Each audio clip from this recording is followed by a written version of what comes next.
Hello and welcome to a new episode of Hey It's Twee, a film club. This episode I'm speaking to Karan Soni, who you might know as Dopinder in Deadpool, and director Roshan Sethi about their new film, A Nice Indian Boy. It's about an Indian American doctor who has to bring home his white partner to his traditional Indian family. It's a bit complicated because he hasn't been entirely honest about his sexuality to them. Let's dive in. My parents are super liberal, just don't bring up drinking or sex, and no displays of physical affection. At least this boy is Indian. We think it's wonderful that you're white. Oh my God. It was based on a play called A Nice Indian Boy by Madhuri Shekar, and she wrote the play in 2014, and a company financier producer called Levantine optioned the play and then actually sent it to us as a script that had been written by a screenwriter named Eric Randall for consideration as a team to direct. So we didn't find the underlying material, but it happened to correlate with something that we were going through personally, which was I had just come out only a few years before I received the script, and Karan and I are in a relationship. So we ended up being really excited to take it on based on that experience. And were there themes in the film you knew from the beginning you wanted to include or address? Yeah, just that it end in a big gay Indian wedding, I think, was important to everybody involved because it's never really been done on screen before. There's never been a same-sex Hindu ceremony, and that it have a tone of joy and love. Because if I had actually been tasked with writing a movie about being gay in South Asian, I think it would be much darker and more harrowing than what Madhuri and Eric have written. And that was the thing that I was amazed by in the script, is it had a very populist tone. It wasn't like trying to be an obscure piece of art. It wasn't trying to be harrowing and trenchant, and it was just full of joy. So that was the tone I think we all immediately signed on for. The thing we really liked about the play and the movie was that the parents were such a big part of it. Like, they felt like such full characters, and often in these kind of movies the parents are the butt of the joke or they become caricatures, and we always thought that was the superpower of the play and the movie, is that these characters that you think at the beginning of the movie are sort of laughing at maybe a little bit, by the end of the movie are the characters that are probably going to make you cry the most, and you kind of misunderstood them or misjudged them, and that felt unique and special about this project. The parents line really affected me because I have a really complicated relationship with my dad. Like, we no longer speak. And I was just wondering, because there was a scene in the film where she was like, I don't want to say the wrong thing because that might be the end of it. Do you feel like making this movie has really opened up perspectives for you in terms of like parents and their generation for you both? Yeah, it gave me a lot of empathy actually for my family, because the play really forces you to consider their perspective. Interestingly, that line where she says, "When you bleed, we bleed for you," or when you even prick your finger, whatever, we bleed for you. That reveal of that speech that she doesn't understand them had been cut from the script, and I restored it because I was so struck by it from the play, and it really moves me every time I see it and hear it. But yeah. Yeah, you always learn something, because a lot of straight men, when they watch the movie, they're always like, I cried in one scene, and it's always the same scene for straight men, which is my character and the dad in front of the wedding venue, and I'm basically uninviting him potentially to the wedding, and they have the father-son sort of moment in the car, and it's so interesting, like what different people take from the movie, but every straight man is like, that's me trying to talk to my dad and not making any progress.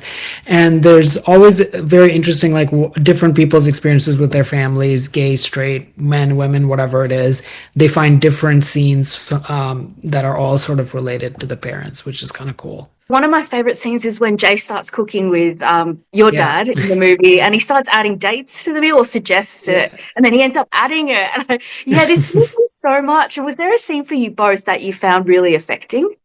Yeah, I felt the most affected on set when they actually got married at the end of the ceremony, and they walked down the aisle and people throw petals, maybe because I had never imagined being there in that moment for that, both witnessing something that was real, but then being part of creating it for something that's actually fake. Like, the whole thing was so insane, and Karan is in it and is my real life partner, but he's in the wedding, so the whole thing was very emotional.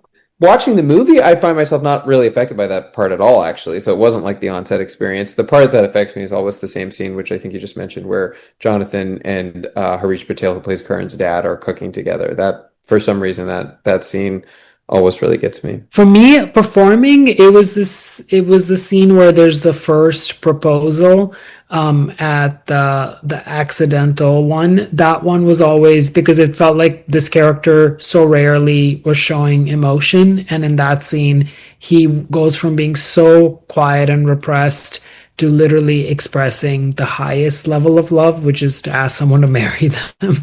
And that always, like, performing that in a very short amount of time always felt like it's all burbling inside. So that one was a big one while performing that always felt emotional. I loved how you kind of remake that scene in DDLJ to propose. Do you feel like there's been a shift in LGBTIQ visibility in Bollywood movies? There have been a few Bollywood movies that have explicitly addressed LGBTQ identities, and that was definitely like unimaginable like 15 years ago. So there's certainly been progress made. But I wouldn't say it's gotten as far as everyone would like. They're never the leads, they're always the supporting characters, and it still feels like there's some shame there, to be honest, because they're not unabashedly sort of being themselves. If they have love interests, it's kind of a little bit hidden, and it doesn't feel like it's being celebrated always in the way we are trying to with this movie. What kind of shift would you like to see, I guess, in terms of stories being told?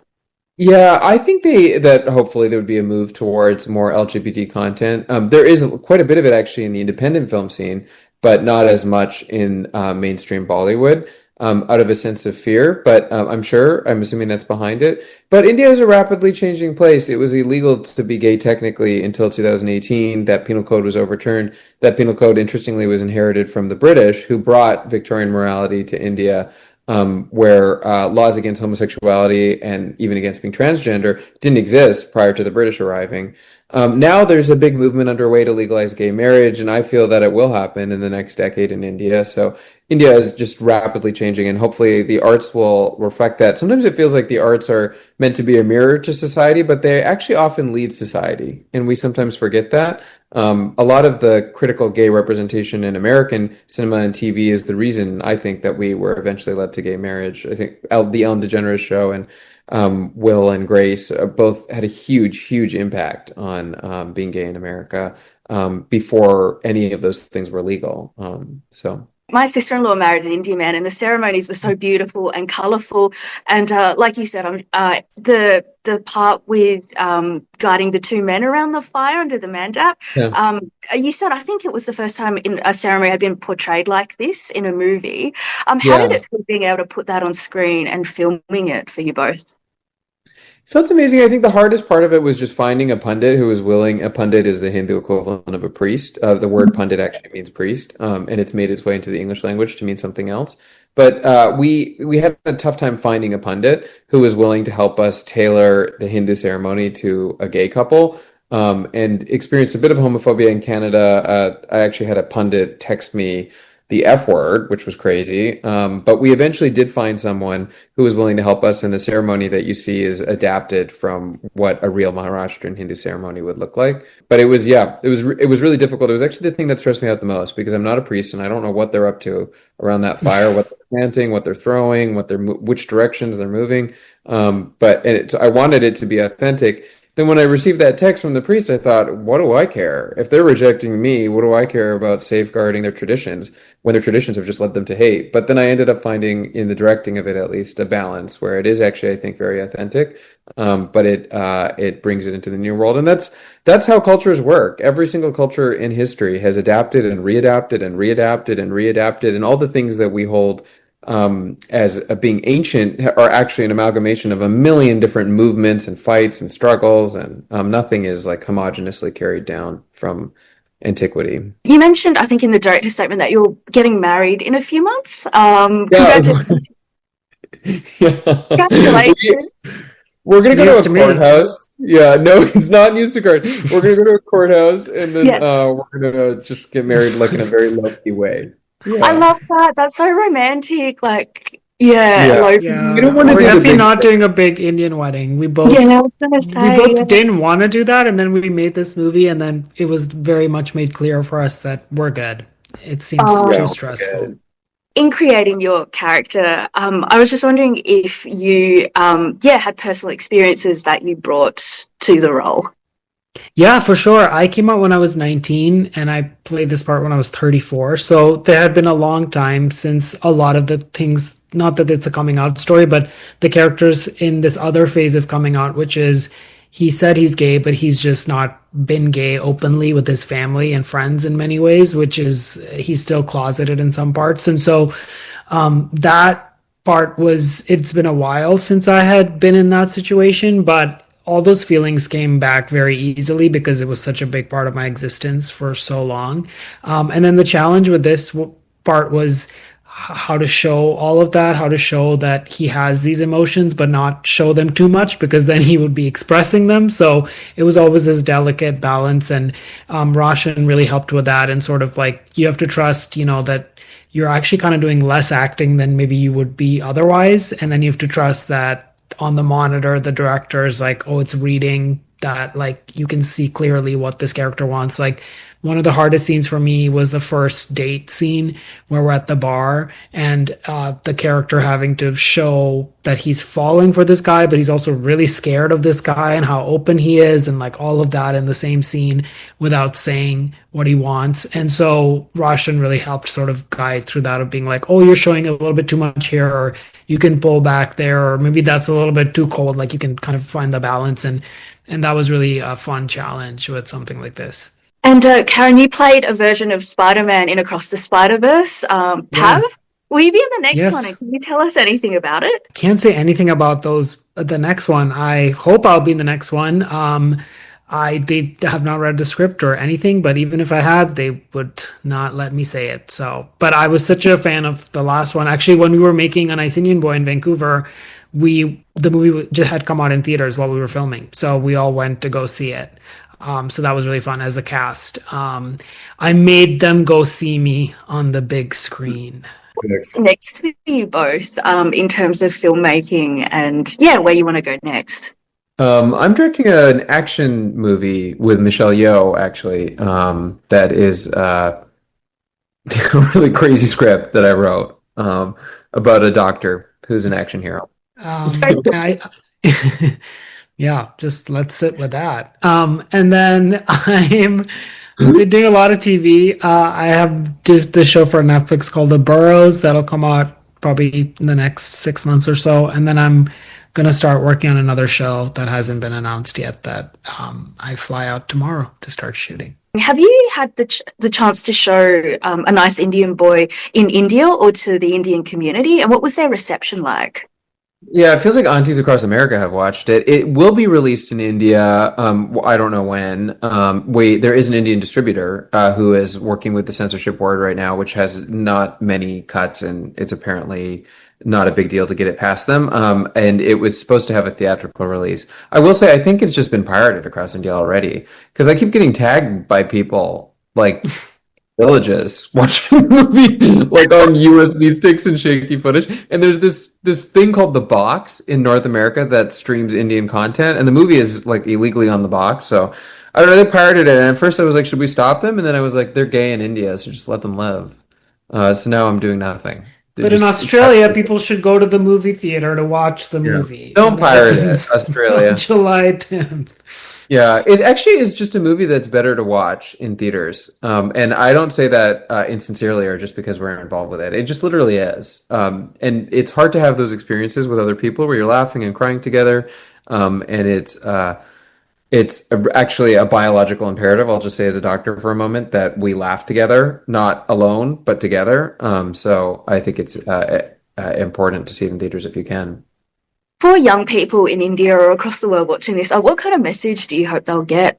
Just that an Indian family can look all kinds of ways. And I think South Asian families are often very concerned with projecting a certain appearance of not having a blemish and being successful. But that every South Asian family, and I'm sure every immigrant family, is full of all kinds of things that are going right and wrong, and we're all complicated and human. So. What about for you, Karan?